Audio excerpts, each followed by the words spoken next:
అదేవిధంగా రైతులు ముఖ్యంగా ఊర్ల దగ్గర చేల కాడ కాంపౌండ్స్ లాగా తీసుకోవడానికి కానీ చేపల పెంపకానికి కూడా అందులో మేము ఎందుకంటే ఒక ఉపాధి లాగుంటుంది. ఒక 5-6 రైతులు కలిసి కూడా ఒక పెద్ద గుంటలాగా దొరుకుతుంటే అలా ఫిషరీస్ కూడా చేయడానికి. అదేవిధంగా చాలా ఊళ్ళలో అంగన్వాడీ బిల్డింగ్స్ లేక పిల్లలు 6 బయటనే ఉంటా ఉన్నారు.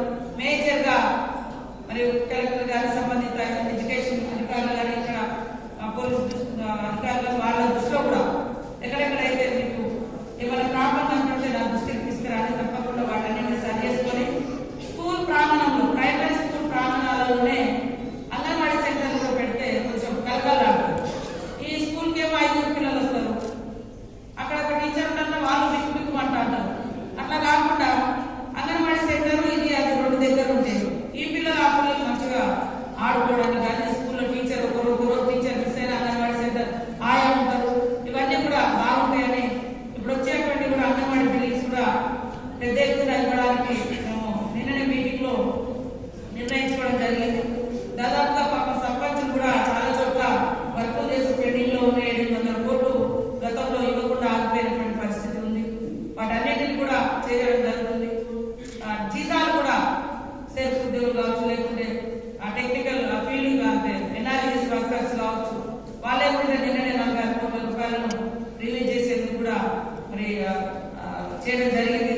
ఫీల్డ్ అసిస్టెంట్ అవన్నీ 3 నెలల నుంచి కూడా పెండింగ్ ఉండడంతో ఇవన్నీ కొన్ని ఇబ్బందులు ఎదుర్కొంటున్నప్పటికీ ప్రజల యొక్క అవసరాలు, ప్రజల యొక్క జీవన ప్రమాణాలు మరి ఉద్యోగులకు కూడా ఎప్పుడో నెలాఖరులో కాకుండా నెక్స్ట్ మంత్ నుంచి తొందరగా సాలరీస్ ఇస్తారు. పాపం ఉద్యోగులు జీతాలు రాక వాళ్ళు తెచ్చుకున్నటువంటి అప్పులు లేదా రకరకాల లోన్లు ఉంటాయి, అవి కూడా కట్టుకోలేక ఎంతో మంది ఇబ్బంది పడుతున్నారు. అలాంటి సమస్య కూడా మా ప్రభుత్వం చర్చించింది.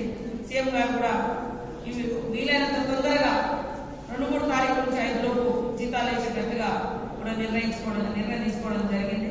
కాబట్టి ఉద్యోగులను మేము సంతృప్తి పరుస్తాం, ఉద్యోగులు ప్రజల్ని సంతృప్తి పరచాలి. అది ఎందుకంటే ఉద్యోగులు అసంతృప్తి ఉంటే వాళ్ళ మైండ్ అంతా వాళ్ళ కుటుంబాల మీద ఉండి అయ్యో ఈ నెలకులా ఆ నెలకులా వాళ్ళ డిసప్పాయింట్మెంట్ ఉన్నారనుకోండి, ప్రజలు వచ్చిన వాళ్ళ మీద వాళ్ళ చిరాకు కూడా కనబడుతుంది.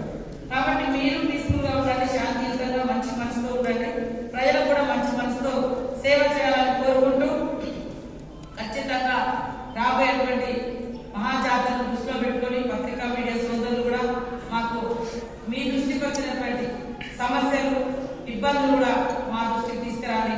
అందరం కలిసి జాతరను విజయవంతం చేసుకోవడంతో పాటు ఈ నియోజకవర్గాన్ని కూడా అన్ని రకాలుగా అభివృద్ధి చేసుకుంటూ మీ ఉద్దేశంలో ఇంకా ఇలాంటి పథకాలు వస్తే బాగుంటుంది.